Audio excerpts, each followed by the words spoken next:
Hi guys. So I'd like to introduce you to the first of what hopefully will be many Hale Barnes podcasts.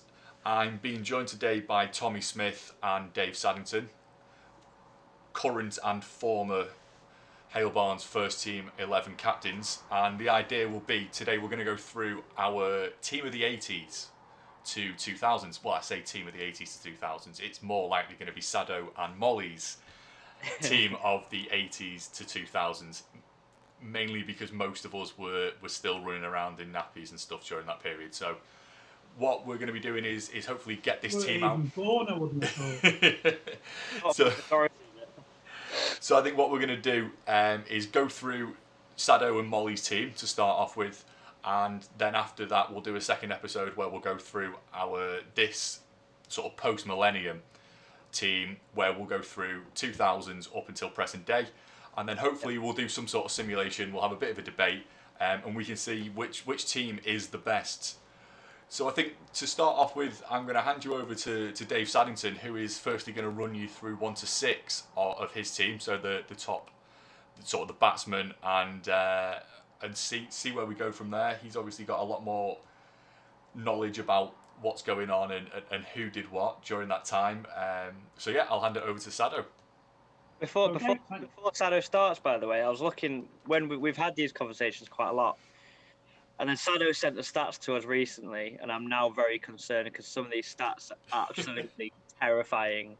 They're like runs and wickets aplenty. So the pre-2000s team is going to be tough to sneak in. I think we'll see. Right, well, what I'll do is just by way of introduction of where we came on this. Obviously, we did a match online, didn't we? And it got me and Molly thinking about doing a comparison to sort of like an 80s, 90s team up to say around about 2000, and then the current team, of which I would certainly agree is Cheshire Shield champions, really challenging well in the County League second division. So what I'll do is I'll run through. I didn't join the club until 1993, but the 1980s side had some awesome players in it, and you'll see I've actually got the bulk of the best 11 that me and Molly, and also Paul Sinclair's played a major part in this as well, in agreeing that this was our best 11. And like anything, we're always going to have one or two players that didn't quite make it, and I might just introduce a couple of them if we've got time at the end. But we'll kick off through the 80s. I played at Alvin Lee at that time. And whenever you played Hale Barnes, you always talked about their top three. So I'll kick off. They had a Sri Lankan guy called Shanti Waz, who's what I'm doing here is I'm going from league handbooks because, again, back in the olden days, you didn't have play cricket that you could refer to. So you relied upon your captain or some stato person in the team to record the look basically through the scorebook, go through to the end of the season, and then if you were hit the criteria, you'd be lucky enough to get into the handbook. But if you didn't, you were in the lap of the gods because it just got chucked or stuck in somebody's drawer and forgotten about. But Shanti Waz, I think, played for about 5 years. So I'm opening the batting with Shanti, and I bowled against him. He was a very attacking Sri Lankan guy. And in 1987, he scored 794 runs at an average of 47. Now, I'm pretty certain that he maintained that in his time at the club.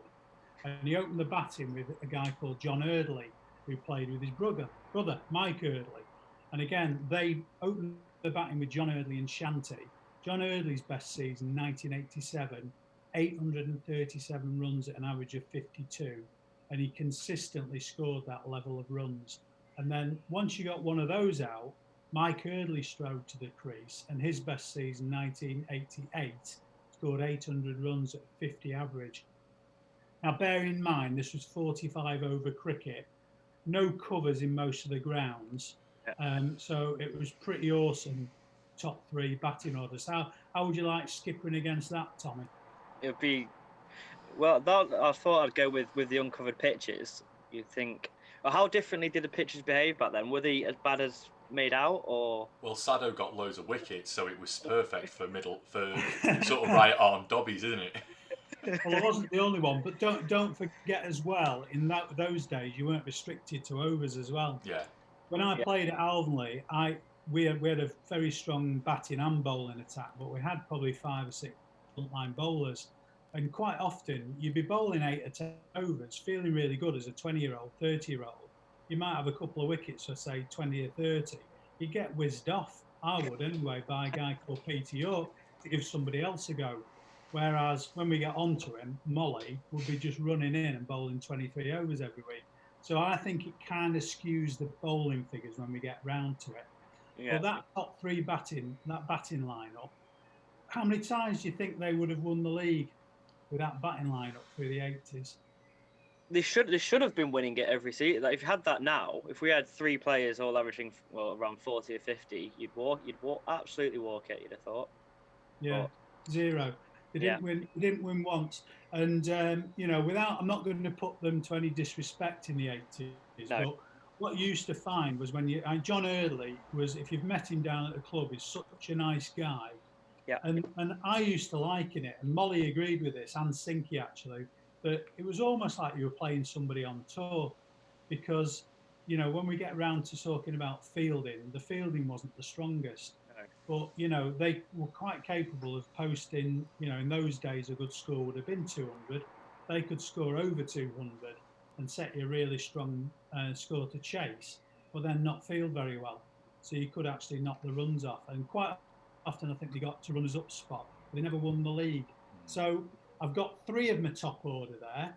And John, the other thing I think we should mention as well, John Eardley captained the club, the first team, for 8 years plus another 1, so he did 9 years. Mike Eardley captained the club for the first team for 3 years in the early 80s.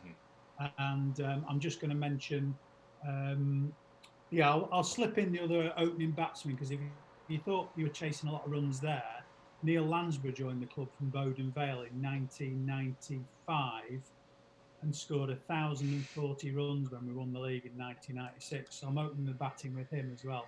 So the top order there is pretty much guaranteed. Most seasons you're going to get probably at least 700 runs a piece there on average. So yeah. So you'd say your top 4 is Lansborough, Was, and then followed by the Eardleys. And then the 2 Eardleys. Now I think it's important to say, so we'll cement them in, we'll ink them in.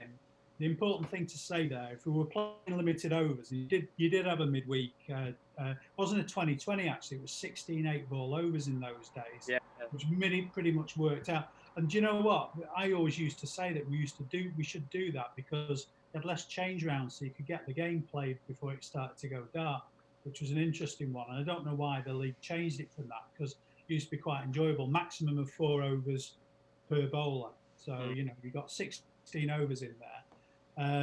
So I would have changed, if it was me captaining that side, Mike Eardley and Shanty Was were the more attacking batsmen. John Eardley and Neil Lansborough were your old-fashioned.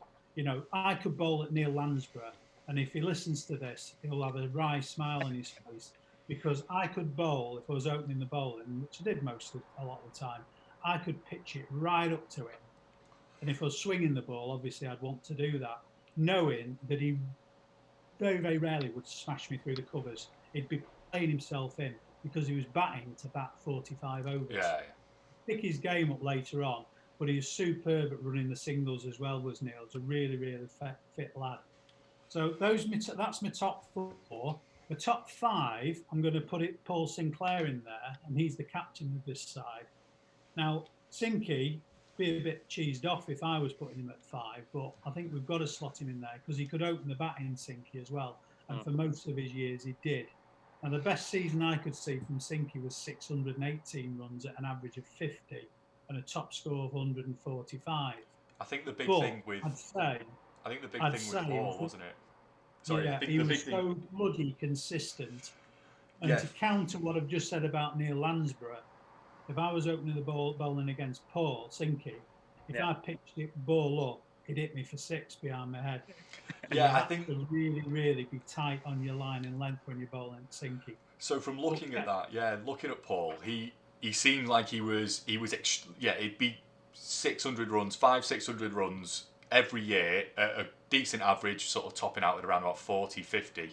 But also the fact that you'll probably move on to this, is the fact that he captained the club for such a long period of time, and I think it was I think you'll definitely be able to explain this in more detail and better, but I think with Paul is that he kind of ushered in a period of transition and change from a team that you said in the 80s was very good to a team in the 90s that was very good but won stuff as well. Yeah, very, very much so. Sinky joined the club.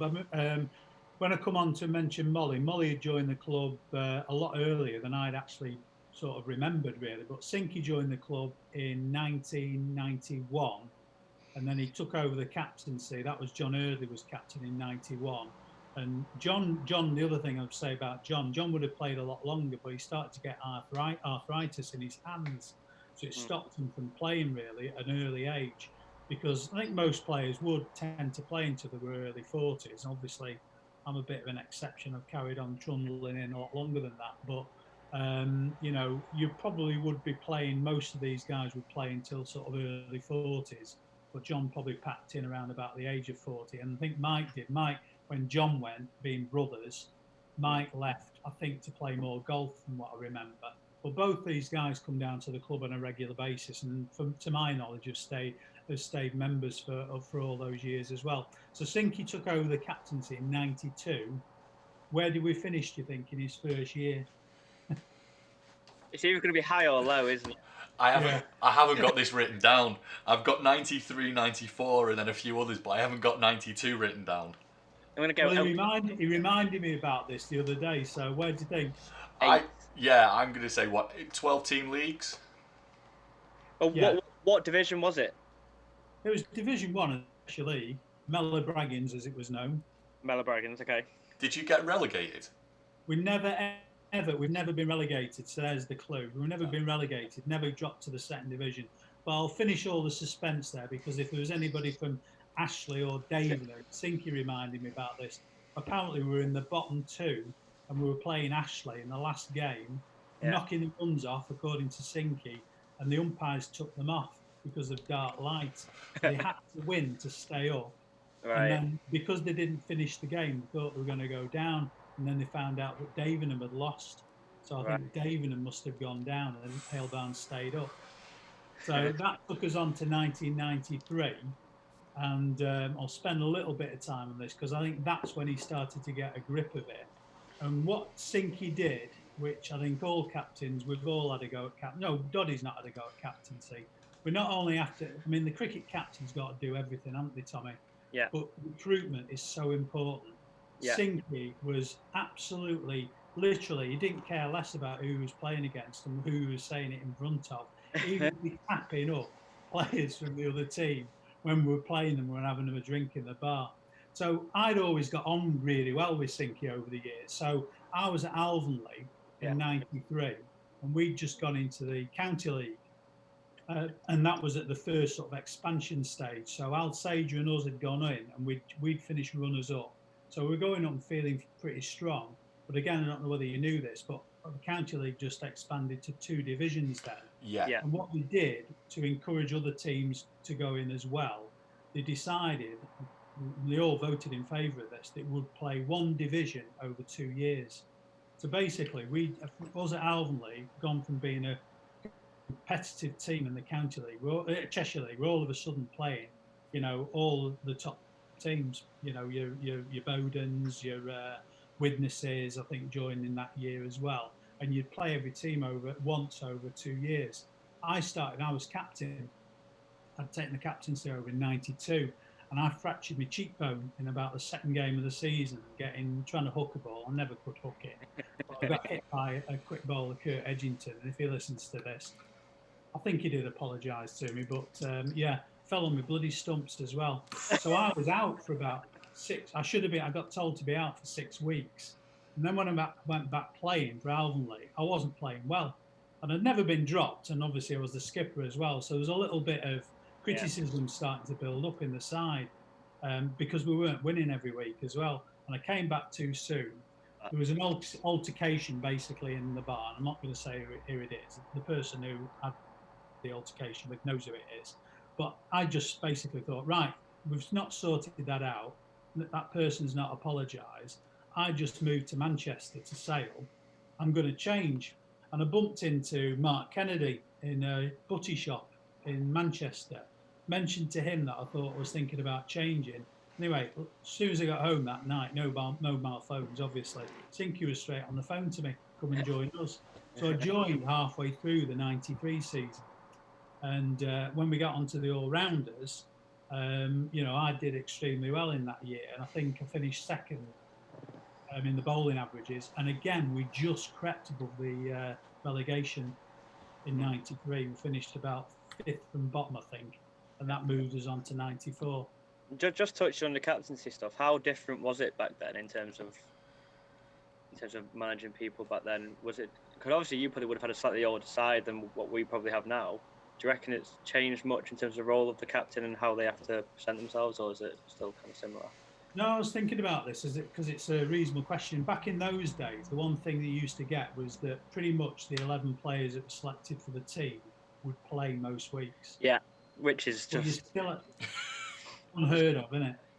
I always say to anyone who will listen, like, if any team who can put, like, even like Warrington, our league last year, it just seemed like they weren't necessarily always the best side, and if they do this, no offense, but they always seem to put out the same team every week, and I think it just makes such a massive difference. Romilly, so I think these days people just don't have the commitment, maybe. Yeah, Romilly the season before, both sides have gone up, and they've been consistent. So Romilly were able to keep. I think they probably played like 14 players in in total in that year that they went up, and then last year Warrington did exactly the same. Played a very similar team every week. And I think unless you've got 2 or 3 really standout players, that whole team ethos and ethic really does help, especially at our level of cricket.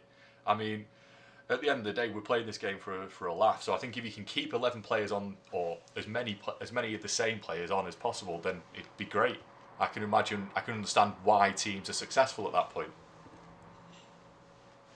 Yeah, but what Sinky did as well was in the 80s, again, because I didn't play at the club, but I got the impression that they weren't necessarily good hard practices. You know, I mean, Arthur Johnson's picked in this side, so we'll probably be one of the bowlers. But Arthur just used to rock up at the start of the season and start bowling. I don't think, correct me if I'm wrong, Arthur up there in the sky, because he sadly left us some years ago. But you know, there would be some people who would just turn up at the start of the season, literally, you know, rock up, maybe have one net, get their arm over, no real pre-match warm-up, you know, and Sinky fundamentally changed that, I would say, into certainly going, when I was there, you know, Thursday night was sacrosanct. You had to get down and you had to practice. But we'd have someone like, I think it was probably later on in the 90s, but someone, Brian Hale's, Dave Hale's dad, he used to cook pizzas for us. Yeah. So we'd go out and practice and we'd do everything. We'd go in the nets, we'd try and get on the square, we'd be running around the ground. I didn't do that, but a couple of lads did. And we'd get the slip cradle out. And we'd do the high catching as well and the chucking in. We'd do everything. And it wasn't unknown for it to be about 9 o'clock, 9:30 going dark.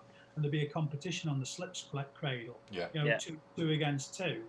And you know, cutthroat stuff, trying to win it, to probably have a pint in the bar afterwards. So that was the fundamental change as regards practice. But the other thing that Sinky really, really brought to that team was the recruitment side. Yeah. I'm looking at the side now. We left one guy out from the 80s, and that was the wicketkeeper, Maurice Craze. Have you seen his stats? Yeah.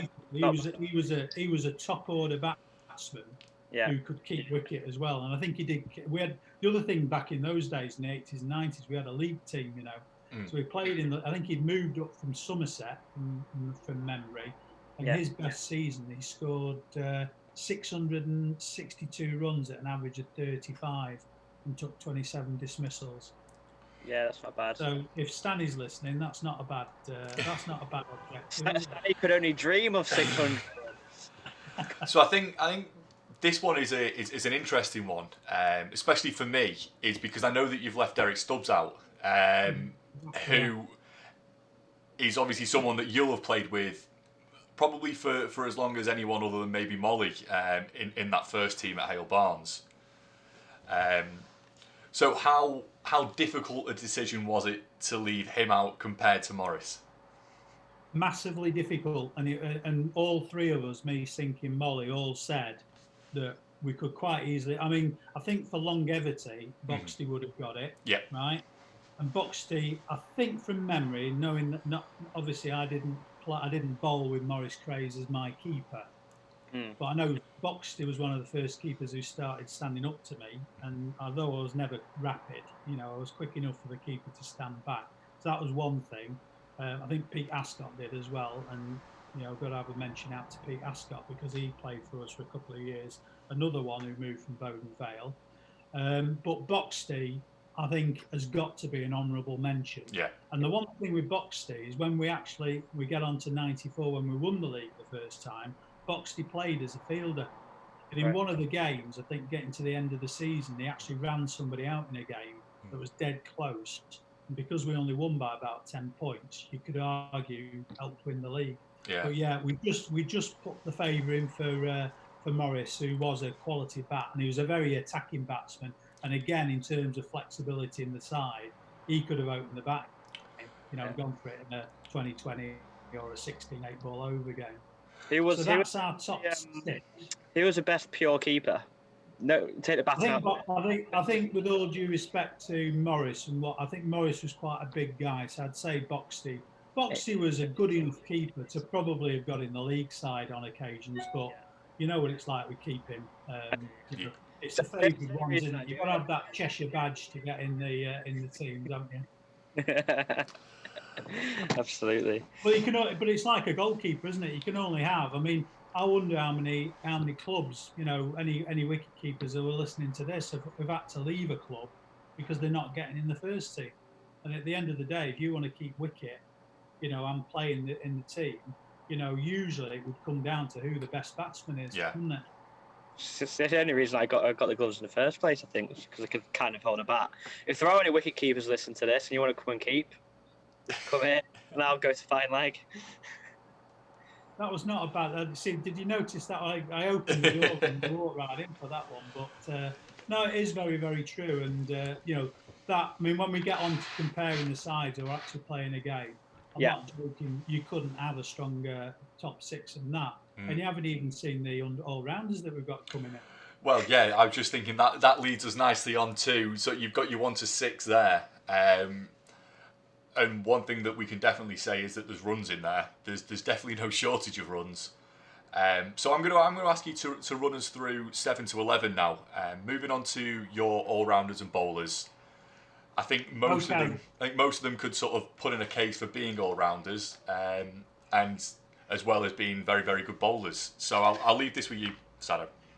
Right. Okay. Well, I won't. I'll pause for breath on some of these, but we'll put Simon Johnson. Simon will be listening intently for this. Arthur Johnson's son, who was a quality bat and bowler, and he came into the side, I think, in about '95. So we'd won the league in '94, and I don't think he played. He might have played the occasional game, and I think he was about 15, 16 then. But my God, he was rapid, right? But it was only probably his shoulder that did it. One or two other things potentially, but really his shoulder. He had a most magnificent arm as well, but he was rapid. Liking him as similar to Smithy that we've got now. Yeah. Although I won't say any more about that, but because we'll talk about that. Hopefully, he'll be running for your team when you come to pick it. But I think Simon had been clocked at bowling over 80 miles an hour. Rapid. Now that might have just been him talking about it, but I'm pretty certain he was. All I know is he was bloody sharp. But also as well, if you needed him to come in, he could bat very, very straight, and he could score good 50s at a good rate as well. So he was a good batsman, and like I said, a standout fielder probably in this side. And he packed in far too soon. He only probably played from obviously he was at the club through the 90s as junior into the first team. And I think he pretty much left playing first team around about 2004, 2005. But his best years were those 5 years. He sounds like one of those annoying people who are good at everything. Like bat, ball, field, probably good at golf, probably play football, probably play rugby. Without Austin Van. Good question. That I think he was good at some of the sport. No, I'll tell you what he was. I think he was I think it was something like kickboxing or something like that. And again, he'll be listening to that going, I told you about that. But I'm pretty certain he was good at sports. He had, there was a story when they went on tour one year, his arm was that strong, they used to have a throwing competition, and he'd always win it. And they were always doing it when it was going dark. And Sink and Molly were measuring it out like you would do in a javelin competition. And they couldn't see the ball, and they thought they were stood about 20, 30 yards back. Anyway, this ball suddenly, guess where it appeared? It went straight into Stinky's pint. Straight into his pint pot. And that's a true story, that. So he's in as an all-rounder. Now, one thing that you guys didn't know, but you can have a look and check me out on the stats, is that I was an all-rounder very much until probably about, and honestly, in all honesty, until I became captain in 2002. I was pretty much nailed on to bat at 6 or 7, and Molly would be batting in there as well. And I'd even classify him as a decent all-rounder as well. Are we all right here? Yeah, sorry, it's just jumped in. So we've got an extension. You say until you were captain, Sado. Did you do the classic captaincy thing of which you advised against me doing a lot last year, of moving yourself down the order? No, I did it. No, I did this. Form dropped. I did it in all honesty myself through the 90s. But I'd always batted at Alvin Lee, probably about. We got a very strong batting line up there, but he always used to get in about 7 or 8. I was 35 not out when Molly got 10 wickets against us, and he always forgets to mention that until I reminded him when he was having a discussion on Facebook. But I could bat. And the one thing about it was that I used to open the batting when I was at school and bowl as well. But the way I used to reckon it, and Molly agreed with me, was that because our places in the side were pretty much nailed on, the bowler, you never had any worries going out. So I used to enjoy the challenge of going out when we lost a few early wickets. I did actually go in at 7 once when we were 1 for 5.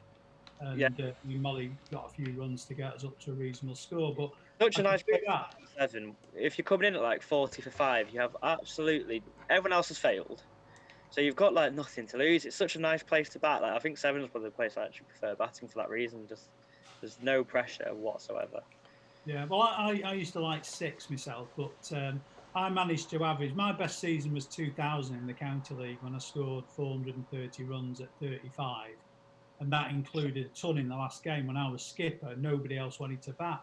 John Pearce, who I said, I want you to open, and he said, no, I want to bat at 3. And me and Dave Johnson put 160 on. Does it count? Guess how many Pearce he got? Pearce got 1. So enough about me. That was it. And then Molly, I'll talk very briefly about his batting. Left-handed bat who could come in and basically flail it everywhere. But one year when we hadn't got any batting, in I think 2005, we got no batting. I opened the batting with him, and he got 500 runs. Chris Murphy, coach at the time, coached him in the nets, and he batted properly. And he should have got a ton. He got 80 odd at Runcorn, and running out of sleepers, he was bollocks. He always likes to mention how he holds jointly the club record for the highest score of around about 178, I think. Although it was for the fourth team, for the friendly team. No, it was on a Sunday. But the other thing to mention here that's a sort of like have a shout out for us lads who used to play in the sort of 80s and 90s, and we did this at Alvin Lee, and we did it at Hale Barnes, and this doesn't happen these days. And anybody who plays at my age would remember this. You tended to always have half the first team playing on a Sunday. Oh yeah, I played with countless people from the first team on a Sunday. Where I first played with Molly was on a Sunday. Well, and that was it, you see. So Molly would always open the batting on a Sunday. Yep. He wouldn't bowl. No. If he bowled, he'd bowl spinners. Mm-hmm. So that was, and I think he'd had about 6 or 7 tons batting. But obviously, the competition might not be that good these days. Like Hicksy batting against. What did he do? He batted in the third team, got like 100 million, and then bowled himself and got 9 wickets, didn't he? Against Hyde, I was playing in that game. Yeah, well, he got the 9 wickets to start with, and I got the 1. So I'm happy for that. The 1 wicket, Hicksy knows he doesn't like that. I got the 1, and then was he? No, he bowled the first spell of 7 fast, and then bowled spin because he wasn't allowed to carry on bowling fast because we were 17 at the time. He then proceeded to flail 70 off about 20 deliveries and put some poor 11-year-old kid in tears. But less of that. We'll come to that when we discuss our team. Well, let's we do need to sort of dwell a little bit here, really, on Mr. Malloy, because We do. I'll put it on record now, and I have said it to him. By far the best bowler I've ever played against or with. I mean, his record is phenomenal, and if you buy him a pint, he'll sit down and tell you about this. He took over 2,000 league wickets, and he played for the league side over 100 times. And I can remember, I played in the league side once actually, when he was in his last game, when he wanted me to, and I didn't feel it was right for me to do it, but it was after I'd had that good year in 2000, I agreed to play just the one game. But he used to play against the county league, and he used to terrorise the county league batsmen, and again, you wouldn't have seen this sort of like in the last 10 or 20 years when he cut his run-up down. But we used to have the wicket the other way around at Hale Barnes. And again, people who played at those time up to, I think, 95, he ran in from the boundary and he would bowl 23 overs. I think his run-up was nearly 30 yards. And I tell you what, he was bloody quick. However, I think he became a better bowler when he actually slowed down a little bit. And when he got 102 wickets in 96. So bear in mind, Lansley got 1,000 runs, and it's not a surprise, is it, that we won the bloody league in 96? No. Molly got 102 wickets. So how about captaining that, Tommy? I mean, you just go, 23 overs, thank you. I mean, that record won't be broken. No. I can't see it being broken, obviously, because I think Hicksy would have run it close when he got, I think, did he get about 60 wickets? He got wickets? 63 wickets, I think, in 2018. No, 2017 when we went up. 17, yeah. I've been quite fortunate to follow Molly's career path, because obviously I came from Ashley to Hale Barnes, and he did the same by Bird Vale. So even at Ashley, he held the all the bowling records there. I remember one of our overseas ran him close. I didn't really know him at the time, other than when he sledged me a few times when he called me a cowboy for hacking across the line, and rightly so, may I add. But like I say, like every club I've been at, he's been an absolute legend for, which I think says volumes for A's longevity and B's quality. And there's great stories from both clubs which we've been fortunate to listen to, which kind of says a lot about him, really. Yeah, I mean, I kept back in one of my many guises as a cricketer, just trying to get into teams. I kept in the second team when Molly was. He must have been in his 60s at this point, and he was coming in off about 10 yards, and all I'd ever hear is stand up, get up. So I'd be stood up, and I'd literally just put my gloves just outside off stump, and the ball would just hit those gloves. I wouldn't have to move. The ball was just coming in, and then there'd be occasional off spinner that would be a sort of slower, different ball, but it's great to watch when you've got someone who is so in control of that ball. And I know we give Molly a bit of stick about how much he goes on about how good a cricketer he was, but I think part of the problem with Molly is that he's definitely got the stats to back it up. Yeah. Well, I touched on he not only got that 102 wickets, he'd got the record league performance. He got 10 for 70 against Alvin Lee, and I was playing for Alvin Lee in 1990. And he didn't get me out. But the other bit about that day was that I'd taken 9 wickets. I got 9 for 30 odd against Sandbach and won the game, because we batted first and we bowled them out. And I would have got 10 if it wasn't for a diving catch at slip off Phil Griffiths. There's another guy who's sadly no longer with us, who was a great bowler. And so I'd got the 9 wickets. So I'm there thinking, I've got the best bowling figures for this year.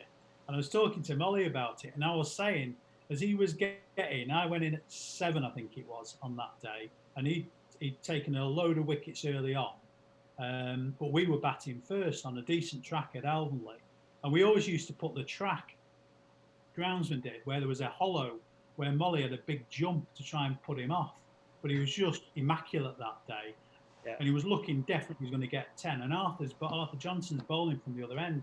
And a little devil sat on my shoulder, I'll be honest, saying, get out to Arthur, don't let him get 10 wickets. And I think I hit 1 or 2 in the air, and then I thought, no, I want to see it out. And we ended up drawing the game. And guess who caught him? He absolutely leathered one. I was at cover, left hand out, which is obviously not the main hand, that it bloody stuck.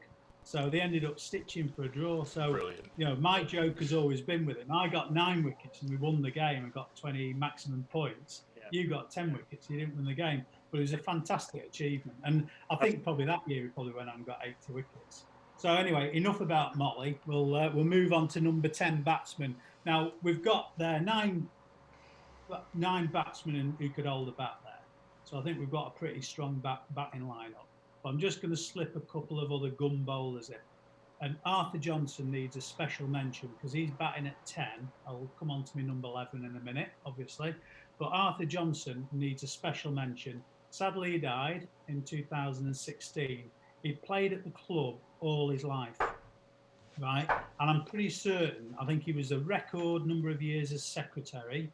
God knows how many it was. But he'd done every single position on the committee. He'd you know, as near as damned it run the club. And he also was captain. Looking back, that's why I'd asked for the captaincy. He captained the club in 75 to 78. But he consistently, he was like, if anybody listening to this, I'd liken him, probably not as good as Ronnie Locke, similar sort of bowler. Ronnie Locke played at Toft, and I did play against him. And I don't think you'd have thought he was a spin bowler, but he really didn't. He just bowled arm balls, stump to stump. And Arthur was like a metronome. He just hit that line and length. And our batsman, our club, we got some good bats at Alvin Lee. He used to be scared stiff about taking him on. And he'd get through his overs really quickly with a brand new ball. And quite often he'd bowl all the way through. And I think he got, his best season was 84. He got 84 wickets. Yeah, as bowled all the way through. Having opened for a bit, I would absolutely detest those guys who would just kind of run in. No pace on it. You've got hard ball, no pace on it. And as an opening batsman, you can't be like getting out caught cover. It looks awful. So you've got to be leaving it and trying to nudge. Like you want someone quick and you can just nudge them through the covers. Off. But there's no pace on it, and if it's just doing a bit, it's the worst thing to face. Sounds horrendous, Tommy. I think I'd rather face Molly than hearing what in some ways, yeah. I think you'd almost... You can edit that out, but... yeah. But if you played against Hale Barnes in the late 80s, you see, you would be playing against Molly and Arthur Johnson. But one or two players actually left the club through that time because they weren't getting a bowl. Yeah. Which is another important lesson, isn't it, to highlight in a discussion like this about the changes that have come into place. That, you know, through the over restrictions, you've got to give other bowlers a go, and you've got to have probably 5-6 bowlers, to be fair, in your side. Last thing I'd say about Arthur Johnson is that when we won the league in 94, we didn't have anywhere near the team that we had in 96. 96 was just a phenomenal side. In 94, we didn't have that stronger side. And we went into the last game playing Bowden Vale, and we'd put them in. Stinky always batted first. And we'd get 140, 150 and generally bowl the other team out. Yeah. But sometimes it'd be quite close. Anyway, we'd stuck them in Bowden Vale. And Bowden Vale, local rivalry, were itching to beat us. And to be fair, you know, we were favourites to beat them, but they've got some bloody good players, dangerous players at the time. Anyway, we got them down to about 105, 110, and we thought it's going to be a doddle. And we bloody only just got over the line. Arthur went into bat, and I think number 11, and we still wanted about 15 runs, 10, 15 runs. And it was him who nurdled the winning run. And I don't mind saying this because I think a few of us were as well. He was in tears when he came off the pitch. You know, because if you think about what he'd gone through and stayed at the club from a junior all his life and never won the league and been a good player, we won the league and Arthur won it for us. I can imagine. I've been in a situation where I felt like I've let the entire team down in a big game and ended up, well, some would say crying in the showers, but I wasn't crying in the showers. I was in the showers. I was a little bit disappointed, but I can 100% know where he's coming from and that type of stuff, and especially if you've been at the club for as long as Arthur was, and obviously playing with his son as well. I'm going to drop this in, but is Simon and Arthur the best father-son duo to Hale Barnes have ever produced? I can't. a loaded question there from. I've just fallen for that one, and I've only just realised. Absolutely. Hook, line, and sinker. Yeah, at the moment, let's say maybe, but we might come up on the rails. But, No, no pressure, point, Tom. well No pressure. Score some runs next year, Tom. We might have a chance. Yeah. I'll just come back to what you just said there, Doddy, because you actually made a very good point. Molly, like I said, could bat, and he was knocking the runs off and got 30 odd, and probably knowing Molly, probably hit one finally up in the air. He was that pissed off, thinking he'd lost the game. Yeah. He went straight into the showers. And then Dave Johnson, who wasn't a big hitter, he heard two bloody smacks on the Bowden Vale Pavilion. It was Dave Johnson hitting 2 sixes. Wow. Because even though we're chasing just over 100, we got behind the run rate because it was a bit of a sticky dog. Yeah. So that's it. So how were the celebrations that night, by any chance? Oh, lively, absolutely fantastic. And again, in those days, through the 90s, that's another thing that we used to do. We always stayed, and we always went back to the. We always had beers at wherever we were playing. That's got to be a golden rule on it. But we always went back, and that had a bloody good. Piss was that part of the Checkers era, or was that before? Corbyn's name. You what? Sorry. Corbyn's. I have no idea. I just remember Almo always used to tell me about going to Checkers. Not Checkers, Corbyn's. Where Keyways is in Hale Barnes. Yes. Okay. Yeah. Almo ended up working there, so through the 90s, to be honest, we used to drink. Golden rule was have 3 or 4 drinks, wait until the away team had gone. And then we always went down to Corbyn's, and we used to have a good night down at Saturday, but that's probably a story for another time. Right, Sado. Anyway, let's get your number 11. So we've got 1 to 10. We now just need your final. I'm assuming your another bowler. Right. Well, number 11 was this lad. Again, had been a junior, and I'm looking back on some of his notes. Apparently, when he was a young lad, wasn't expected to do anything great. He actually was partially sighted out of one eye, which is probably the main reason why he batted at number 11 in every team he played. So he was ideal, really, to put in the side. But it's Nigel Peel, who undoubtedly, if you actually think about and I rate, obviously someone like Molly, I'd have to put Peely, probably, you could argue, slightly above him, because he played for Hale Barnes for about 5 years, getting better and better and better and quicker, and he was a big lad. And I put on my notes here, fast and bouncy. I faced him a few times, and I'm not joking. I don't think they'd invented thigh pads for your back leg, your right leg there, if you're a right-handed batsman. He would pitch the ball almost unerringly, just short of the length, and it would cut back at you. And it was almost impossible for him to get it away. And his final season with us, I think he got 40 wickets at 13 average. He's probably not bowling that many. I don't know why that would be in 87. And then he joined Bowden, and he went on to play for Cheshire. I think he played about 40 or 50 games for Cheshire. And looking back in the County League handbook, he was player of the season in 1991. And he sadly died very, very early in his life from a brain tumour in 2016 at age 48. And I'm not joking. As you sum him up, I've read sort of some of the accolades at the time. He was such a nice lad. He wasn't really, in his personality to be a devilish fast bowler, but what a bowler he was. Yeah, fast, quick. Me and Sad have also, sorry, just to touch on Nigel still. I know Sean, Sean used to teach me when I was really, really young. So obviously when Nigel passed away, I was kind of obviously through her saw all the kind of things that were said, and I think everything was absolutely, there's just so many messages, and she was absolutely inundated with messages, and I'll make sure this finds a way to her so she can hopefully hear some more nice words about him, and I'm sure it'll put a big smile on her face. So like I said, and his record at Bowden and Cheshire as well, without doubt, absolutely deserves to be in this team, absolutely. So that's the team.